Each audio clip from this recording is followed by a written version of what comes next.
But that was the first thing. It made me believe in something more. It made me feel like I needed to do well enough, not just for myself, but for others as well.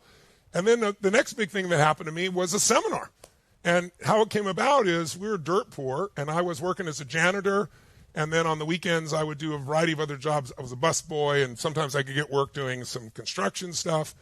And believe it or not, when I was in high school, I was 5'1". I was really small my sophomore year. I'm now 6'7". I tell people the difference is personal growth, of course. Right?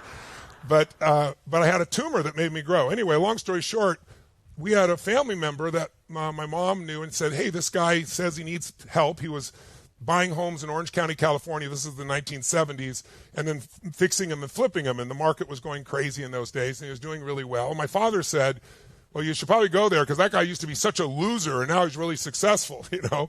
So I went and worked for this man, and I worked over the weekend, and I worked my tail off, and he really liked me because I had strong work ethic. And he said, I'm going to take you to lunch. He goes, you're a good kid, man. You're really pushing hard for me. You're not dogging it. Every minute you're giving your all. And I said, well, thank you.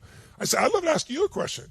I said, my father said you used to be such a loser, and now you're successful. And what changed you? And I wasn't saying it to be flippant. I was just being honest.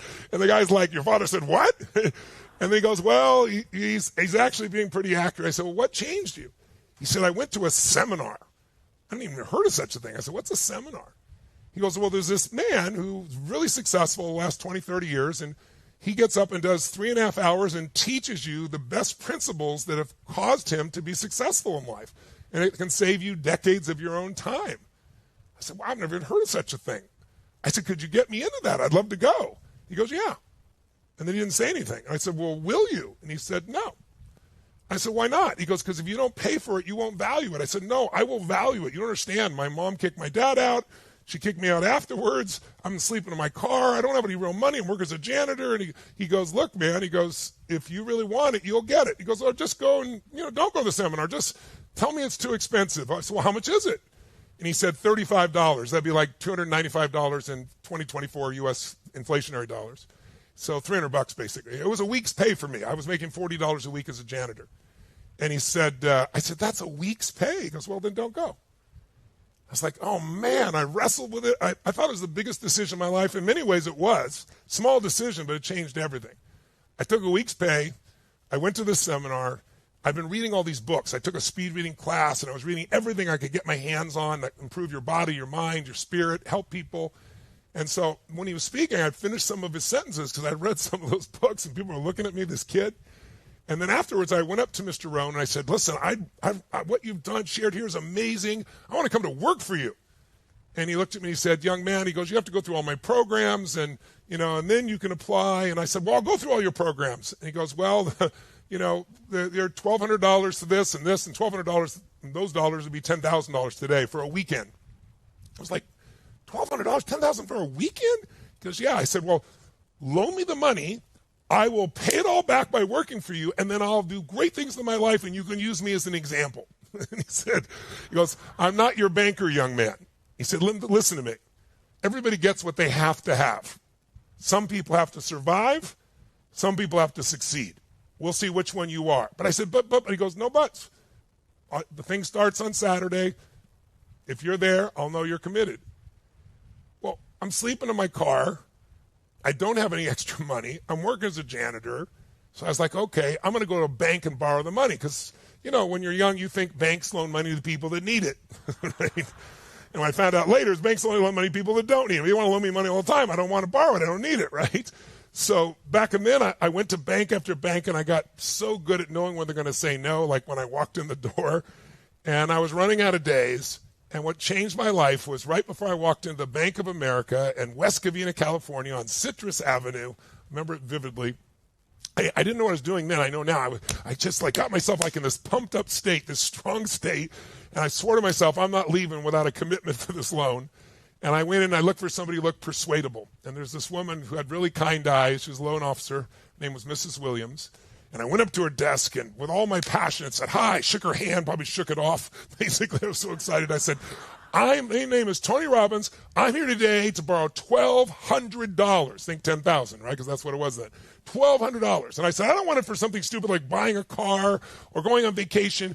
I want it so I can attend a seminar.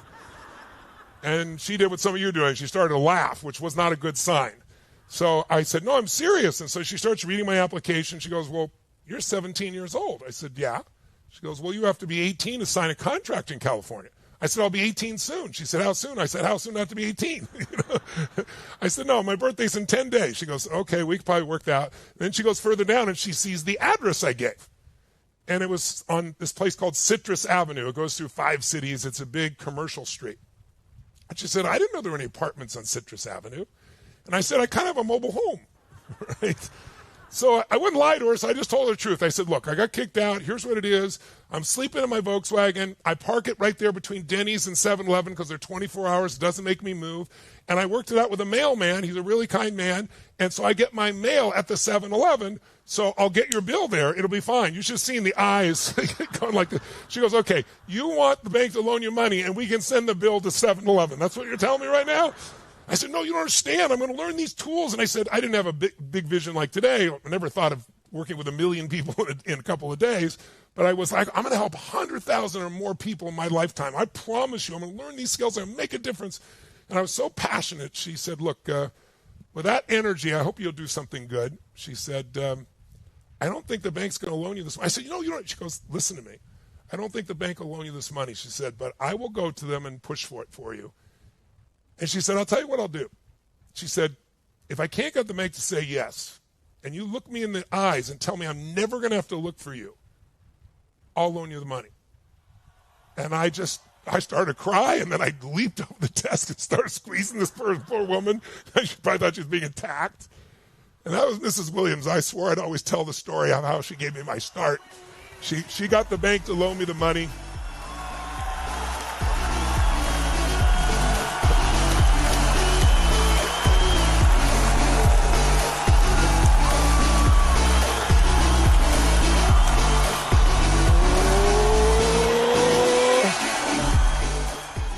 She got the bank to loan me the money. She was willing to co-sign, and I don't know if they made her, but she did it, and I went to the seminar. So imagine my car was $900 that I was sleeping in, and I had this leisure suit I bought at the thrift store for $10 and fake gold chain, and I drove my 1968 Volkswagen Baja Bug that I was sleeping in down to this very fancy hotel in Orange County, California, and gave it to the valet and said, take good care of this baby. And you turn it off, it exploded usually, And then I went into this seminar, and I listened, and I took notes and yelled, and I was so excited about what was going on.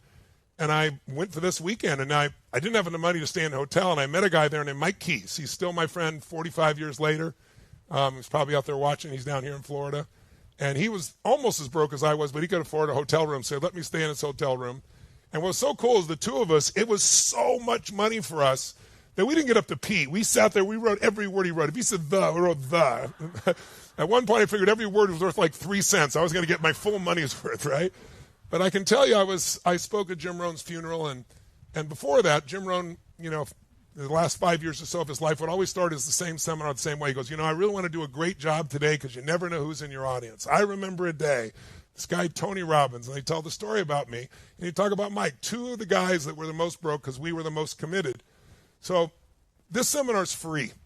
That's the challenge. And it's just 3 hours a day, and I'm a 12-hour-a-day, 4-day immersion guy, but I want to make sure you get real results. So I want you to apply yourself and take notes as if you paid a fortune for it and really push yourself to use it. Who's up for making sure you do that?